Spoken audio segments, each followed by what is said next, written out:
Well, a big happy Thanksgiving to each and every one of you. It's your old buddy Dan back from Beach Church with another message.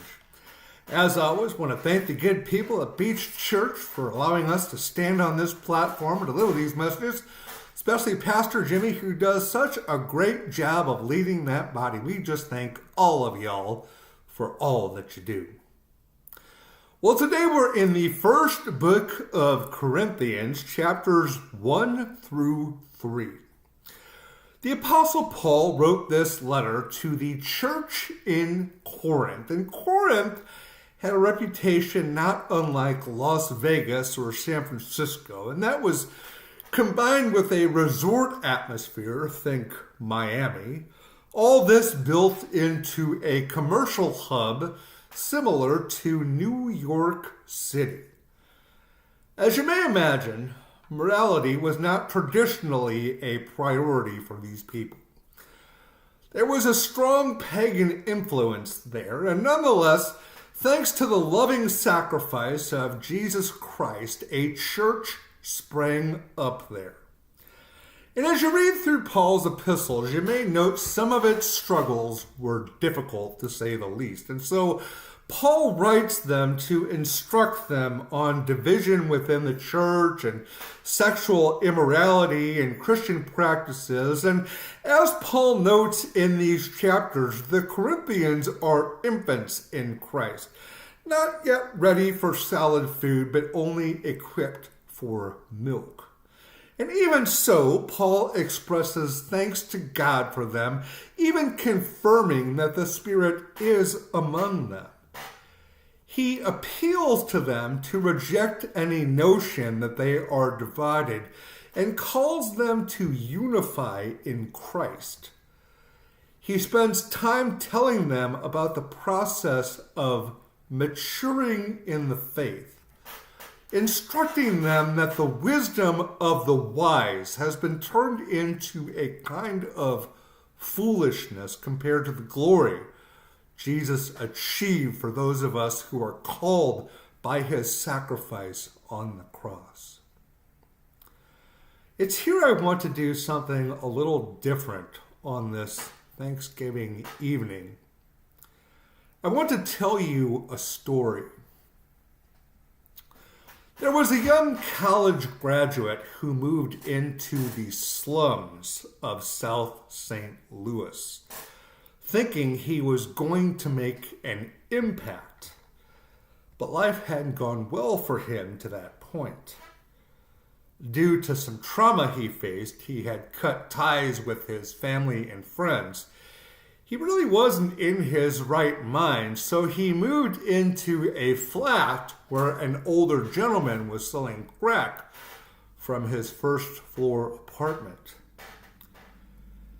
He became so lost in his own mental struggles that he forgot to pay his car insurance bill, and he had an accident in the course of his work delivering pizzas. So he lost his job. And he would roam around the slums arguing with God about faith and works and truth and power late into the night, where he could have easily been robbed or killed. Eventually, he said to himself, if only someone would invite me to church, I would jump at the chance to give my life right there at that altar. My life isn't worth hardly anything anyway. But God thought his life was worth something. So a believer did invite him to church. And he prayed that prayer right there at the altar. In chapter 1, verse 26, Paul writes, think of what you were when you were called. Not many of us were wise or influential, but Paul reminds us that God chose the foolish things of this world to shame the wise, the weak things of this world to shame the strong. Paul talks about his own journey even coming to the Corinthians themselves in weakness, great fear, and trembling, not with persuasive words, but with a demonstration of the power of the Spirit. Paul notes that God reveals his wisdom, his truth to us through his Spirit. He recalls the question Isaiah asked, who has known the mind of the Lord so as to instruct him?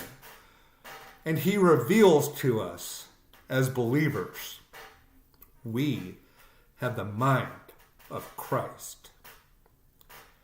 So what about that young man? I can tell you, he put his family back together. And he made amends with the friends that he could. And he got to know God. And as he got to know God, he began constructing for himself the reality Paul describes in chapter 3. Whereupon, as a wise builder, Paul builds on the foundation Christ has provided.